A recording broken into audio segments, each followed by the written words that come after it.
एकनाथ शिंदेना दिल्लीतून खूप मोठं बक्षीस मिळणार आहे असं वाटतंय. याचं कारण आहे एकनाथ शिंदेचा दिल्ली दौरा. म्हणजे तुम्ही म्हणाल की एकनाथ शिंदे तर दिल्लीला नेहमीच जात येत असतात, पण आताचा हा दौरा प्रचंड महत्वाचा आहे. कारण एकीकडे केंद्रीय मंत्रिमंडळाच्या विस्ताराच्या चर्चा सुरू आहेत, कधी होणार याकडे लक्ष लागलंय, कोणाकोणाला केंद्रीय मंत्रिमंडळामध्ये संधी मिळणार याकडे देशाचं लक्ष लागलंय. आणि अशातच शिंदे त्यांच्या नवीन 6 खासदारांना, म्हणजे जे ऑपरेशन टायगर मधून शिवसेनेमध्ये आलेत त्या 6 खासदारांना घेऊन दिल्लीमध्ये गेलेत.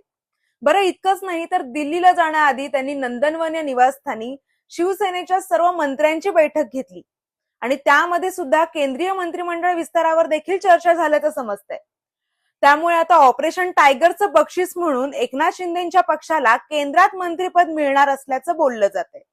पण केंद्रीय मंत्रिमंडळामध्ये नेमकी कोणाची वर्णी लागणार आहे हे अद्याप कळलेलं नाही.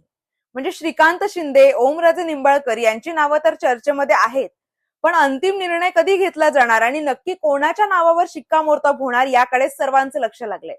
तुम्हाला काय वाटतं, शिवसेनेकडून कुणाला संधी दिली जाईल?